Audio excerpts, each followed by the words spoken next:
बाणासुर, बाणासुर भगवान का, शिव जी का बड़ा उच्च कोटि का भक्त था।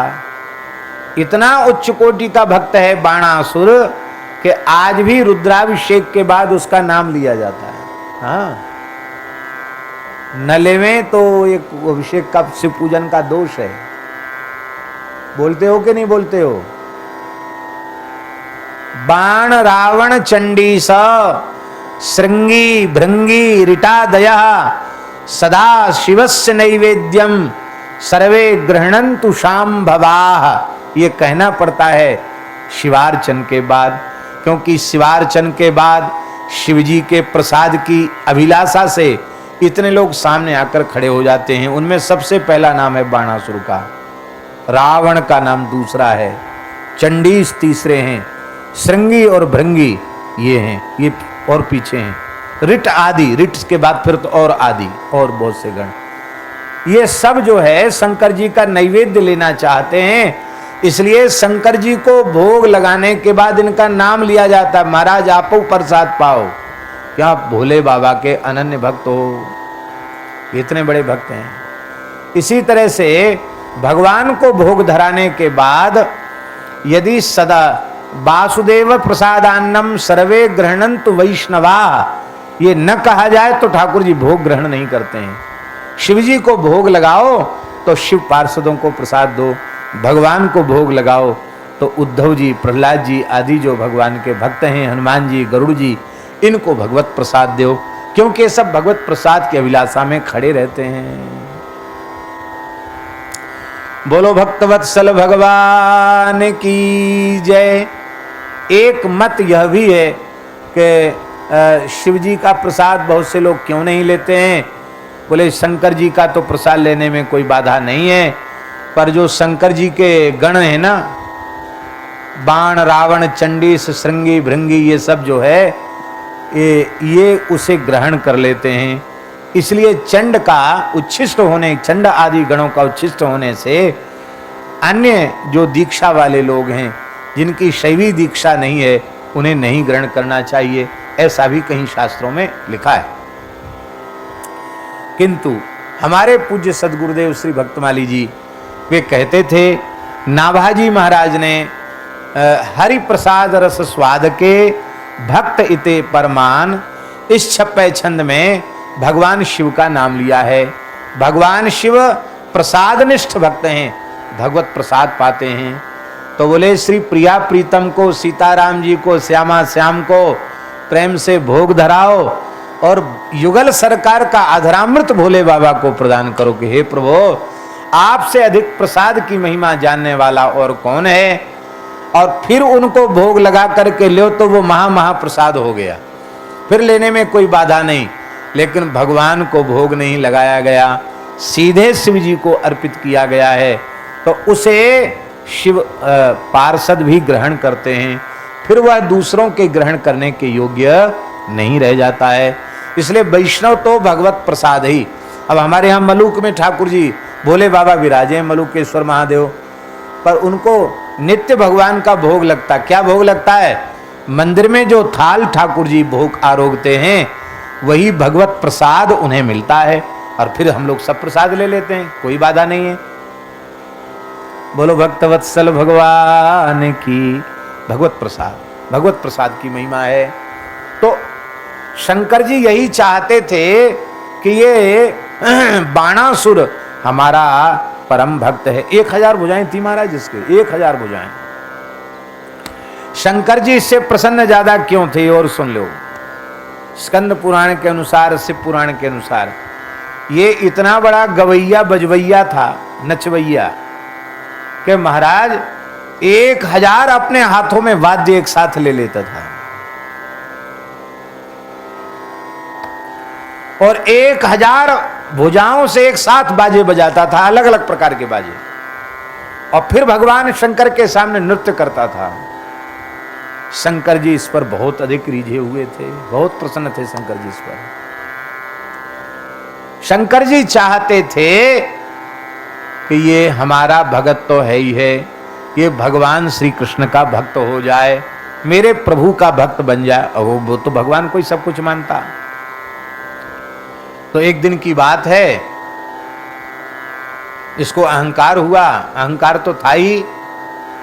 ये बोला भगवान शिव के पास जाकर के, बाणासुर बोला महाराज आपने हमको 1000 भुजाएं दे दी हैं, अपरिमित बल हमको दे दिया है,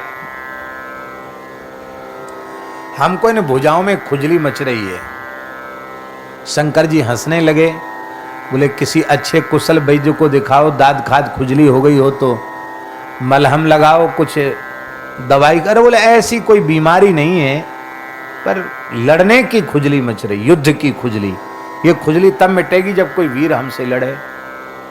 शंकर जी ने कहा लड़ लो, लड़ने को कौन मना करता है। बोले महाराज जहां जाता हूं सब पहले से हाथ जोड़ लेते हैं, तब क्या विचार है तुम्हारा। विचार क्या है, आपके विशाल भुजदंड जब मैं देखता हूं तो मुझे लगता है कि हमारे भोले बाबा ही भले हमसे 2-2 हाथ कर लें, बाकी तो हमसे कोई लड़ने वाला है नहीं। शंकर जी बड़े हंसे मन ही मन, बोले वाह जी वाह, हमसे ही शक्ति प्राप्त की और हमारे ऊपर ही अजमाना चाहता है। अब मैं इससे लड़ूं तो ये अमर्यादा होगी, ये तो मर्यादा कर ही रहा, दुष्ट है, पर मैं अमर्यादा करूं ठीक नहीं है, मुझे तो मर्यादा रखनी चाहिए। महाराज जी शंकर जी ने क्या किया, एक झंडा दे दिया, ले जाए ध्वजा लगा दे अपने महल के ऊपर। बिना झुकाए जिस दिन ये ध्वजा झुक जाए तो समझ लेना तेरी भुजाओं की खुजली मिटाने वाला कोई दुर्धर्ष प्रचंड वीर आ गया है।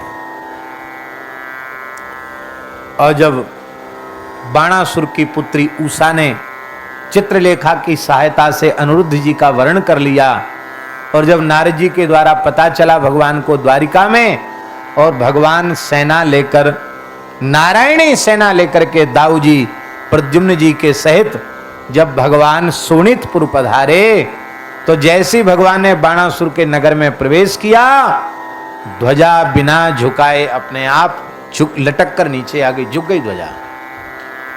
महाराज इसको भय हो गया, कहा तो इतना अहंकारी था, भय हो गई, ध्वजा झुक गई, लगता बहुत प्रचंड वीर हैं श्री कृष्ण। भगवान शिव से बोला आपने हमको वचन दिया है कि संकट के समय आप सहायता करेंगे, अब अपने वचन को पूरा करो, अपने पूरे कुटुंब खानदान परिवार के साथ हमारी तरफ से लड़ो। शंकर जी बोले ठीक है लड़ेंगे, वचन दिया है तो पूरा करेंगे, लड़ेंगे। लड़ने लगे शंकर जी, गणेश जी, कार्तिकेय जी, वीरभद्र सब लड़ रहे हैं साथ में। सबने शंकर जी के साथ युद्ध में भाग लिया। अब ध्यान दें, भगवान शिव यह क्या नहीं कर सकते थे कि बाणासुर तुम भले ही मुझे युद्ध के लिए प्रार्थना कर रहे हो, लेकिन मैं तुम्हारी युद्ध में सहायता नहीं कर सकता, क्योंकि तुम तो अपराध कर ही रहे हो, मैं अपराध करूं इष्ट के प्रति, यह संभव नहीं है। मैं अपने आराध्य से कभी युद्ध नहीं कर सकता। मना कर देते, और किसी से झगड़ा होता तो हम आ जाते, लेकिन जहां मेरे साक्षात प्रभु मेरे सामने, मैं युद्ध नहीं करूंगा, ये नहीं कहा। पद्म पुराण में श्री रामाश्वमेध प्रकरण में एक ऐसा प्रसंग है जहां शंकर जी ने कहा शत्रुघ्न जी महाराज से, युद्ध हो रहा था महाराज, वीर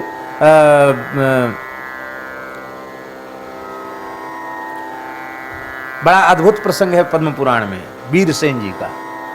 उनकी ओर से महाराज युद्ध कर रहे थे, शंकर भगवान युद्ध में, और युद्ध में विजय हो ही नहीं रही थी, युद्ध बंद ही नहीं हो रहा था। शत्रुघ्न जी ने कहा कि युद्ध कैसे बंद होगा, हनुमान जी ने कहा युद्ध कैसे बंद होगा। हनुमान जी और शंकर जी का भी युद्ध हुआ वहां महाराज जी, क्योंकि शत्रुघ्न जी की तरफ से तो हनुमान जी हैं। बोले महाराज युद्ध तो बंद ही नहीं हो रहा, कैसे युद्ध होगा। तब शंकर जी ने उपाय बताया, बोले ये राजा बड़ा भक्त है वीरमणि, लेकिन बात बस इतनी सी है कि ये प्रभु श्री राम का दर्शन करना चाहता है। राम जी जब तक युद्ध के मैदान में नहीं आएंगे तब तक युद्ध बंद नहीं होगा, दर्शन करते युद्ध बंद हो जाएगा। क्यों? बोले राम जी आ जाएंगे तो मैं लड़ूंगा नहीं, मैं अपने इष्ट उपास्य से लड़ नहीं सकता, वहां तो मैं दंडवत प्रणाम ही करूंगा, लड़ूंगा नहीं। तब राम जी को प्रकट होना पड़ा पद्म पुराण के अनुसार। भगवान श्रुवा लेकर के यज्ञ की युद्ध के मैदान में ही भगवान प्रकट हो गए। शंकर जी ने वहां दंडवत प्रणाम किया है, ऐसा पद्म पुराण में वर्णन है। तो जैसे वहां किया भगवान ने, वैसे ही कृष्णावतार में लंबी दंडवत कर लेते, बोले हम इनसे नहीं लड़ेंगे। लेकिन क्यों लड़े शंकर जी? इष्ट से युद्ध यह भगवान शिव के द्वारा ऐसा अनुचित जैसा दिखाई पड़ने वाला कार्य भगवान शिव के द्वारा क्यों हुआ, कैसे हुआ, इसमें रहस्य है। इसमें रहस्य ये है कि भगवान शिव अपने भक्त बाणासुर को कृष्ण भक्त बनाना चाहते हैं, और वे ये अच्छी प्रकार से जानते हैं कि इसका परत तो मेरे प्रति ही है। मैं युद्ध करके श्री कृष्ण से पराजित हो जाऊंगा, और जब इसके प्राणों की भीख मांगूंगा, और जब भगवान की कृपा से इसके प्राण बचेंगे, तब इसकी मोटी बुद्धि में ये बात समझ में आएगी कि मेरे आराध्य के आराध्य तो श्री कृष्ण हैं, मेरे उपास्य के तो उपास्य श्री कृष्ण हैं। ऐसी बात इसकी समझ में आएगी, तब ये हमारा भगत तो है ही है, तब ये भगवान कृष्ण का भक्त हो जाएगा। तो केवल बाणासुर को कृष्ण भक्त बनाने के लिए ऐसा किया। अब दूसरी बात, ये तो शंकर जी की तरफ से हो गई। भव भक्त हित, भगवान की ओर से, भगवान ने ऐसा क्यों किया?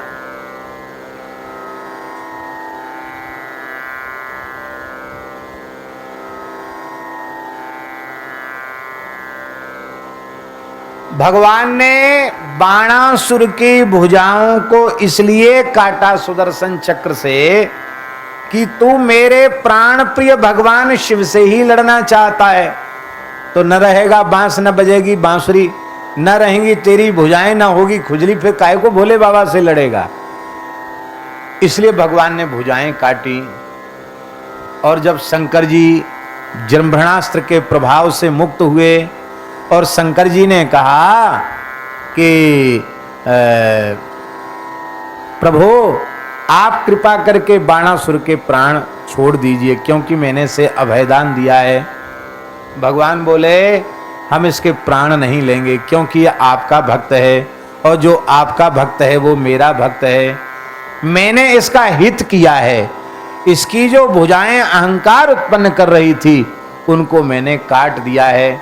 अब ये 4 भुजा वाला हो गया, तो 4 भुजा वाले तो मेरे पार्षद हैं, मैं स्वयं चतुर्भुज हूं, मेरे पार्षद भी चतुर्भुज हैं, तो आपका तो पार्षद यह है ही, आज से मेरा भी भक्त हो गया। तो भगवान शिवजी के भक्तों का परम हित करते हैं, उन्हें अपनी भक्ति प्रदान कर देते हैं। शिव सेवा कर फल सूत सोई, अविरल भगति राम पद होई। तो ऐसे शिवजी के भक्तों को राम जी का प्रेम प्रदान हो जाता है, इससे उनका बड़ा हित होता है।